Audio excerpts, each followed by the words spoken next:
Welcome back to Good Morning Britain. Just take a look at the faces here next to us. We're going to take a moment to remember the victims of Grenfell.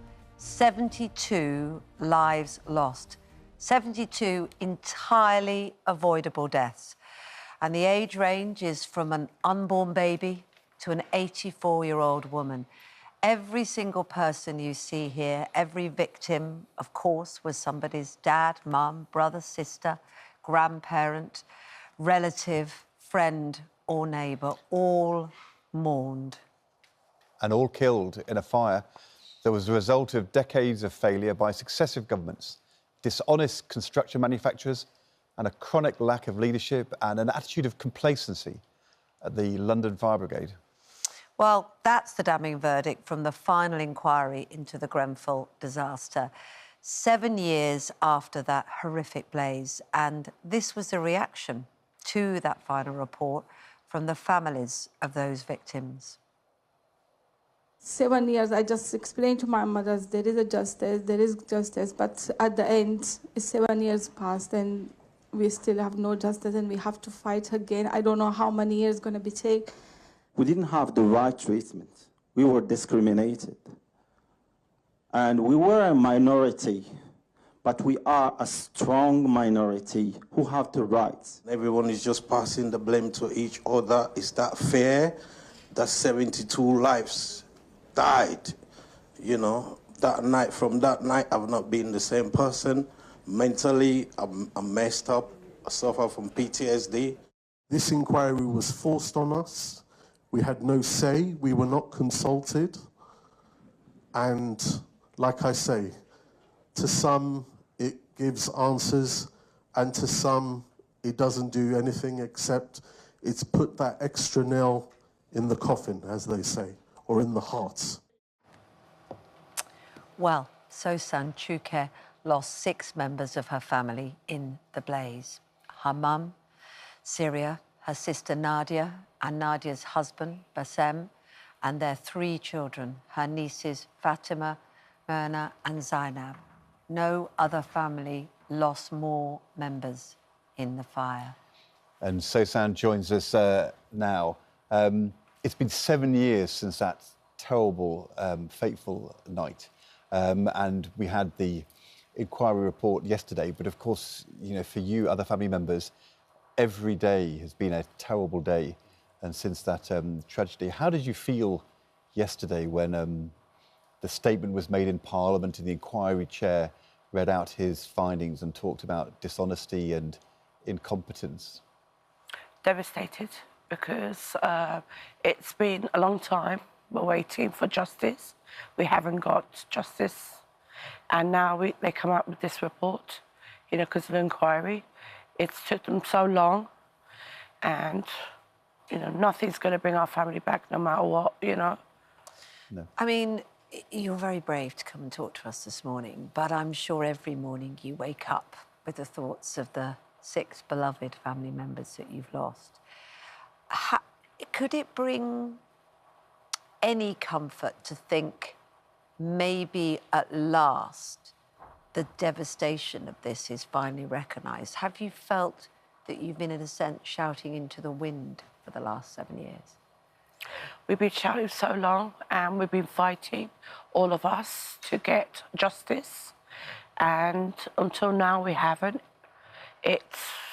Each one puts the blame on each other, and no one's telling the truth. And what happens after that, it makes us really like, you know, are we ever going to get there? Is there ever going to be justice for us? What would you like? What would justice mean to you?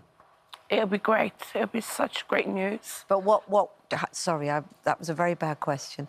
How do you define justice? What do you want? Well, we want prosecutions to be done. First of all, that's number one. Our main point is prosecutions. Until now, it's took them so long, they haven't even done it. You know, because of this inquiry. So it's led them to like go through all this time, 7 years on. Where is the prosecutions?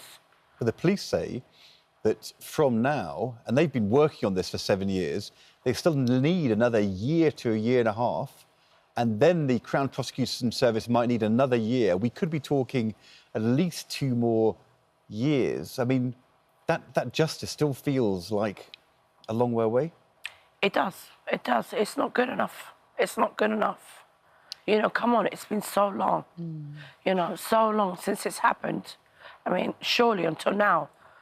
I mean, what's taken them so long to get justice? What's taken them so long to get, you know, prosecutions and all these, you know? What does the police say to you? When you say to them as family members, why is it taking not just 7, but 9 years to actually to get to the point where you can even put a charge? Did the police explain it? No. All they say, they were investigating, and we want prosecutions to be done, but because of the inquiry, it's such a big report, and it's taken so long to get anything. Like I said in the beginning, each one put the blame on that person, that one person blame on this. That's not good enough for us, because nothing's going to bring back our family, no matter what. Where do you put the blame? The blame on everyone. The cladding, who done it, who did it, and as well, like I've said in the beginning, why our towers always built so high. They shouldn't be built that high. Until now, they haven't learnt that, you know. And there's still cladding out there as well. They have not learnt, not even a thing. They have taken some down, but in London, and I'm sure everywhere else, there's plenty of cladding. Still. I mean, still. It's a lot of cladding, you know. So, before this devastating night where you lost so many that you loved, did you or any of the family you lost have concerns about the cladding, about the safety? Or do you feel that you just trusted, which, you know, people do, don't we? We trust the place we live. Well, to tell you, when they did the cladding, I did ask the contractor. I asked him when he was working. I said to him, are they safe, what you're doing? He's like, yeah, they are. And I said to him, I don't think so. And what was your concern? Was it fire or something else? Number one, it's because we were so high up. If we had to escape, it would take us so long to go down, so long, you know. Where were you, just remind us? On the 22nd. 22nd floor, yeah. Gosh. And it would take so long to get downstairs, you know. And even, like, there was no numbers on the stairs, line and everything. And it was quite, not a big, well, the stairs were quite big, don't get me wrong, like the length and everything to go down, but it was quite a long way, especially like if there's just anyone disabled or anyone had issues like, you know, pain in the back or pain. My mum did have pain, to tell you the truth. She couldn't really, she walked, but not properly. You know, she had pain. So, you know, they don't think about people living there,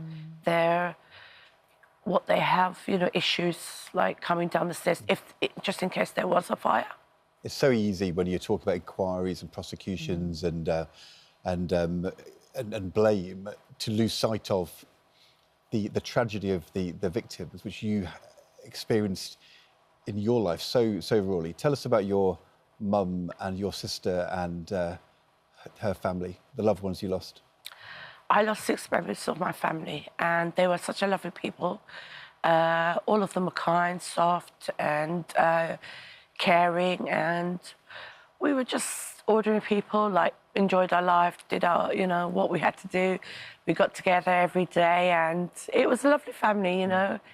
And how do you try to remember them now? Because your thoughts about your lovely family must be clouded by what's happened on a terrible level. Can you take some joy in memories? The only memories, mostly what I've got, is in my head, to tell you the truth. You know, the lovely moments we had together. We went out, went to the park, and... What was your favourite thing to do with your mum? My mum, watching TV. Watching TV? TV. What was the show she liked to watch? She watched Turkish movies, but translated in Arabic, and she watched Bollywood and everything. Did she? Yeah, we enjoyed that. Gosh, was she a good cook? The best. The best cook? The best. Oh, my gosh.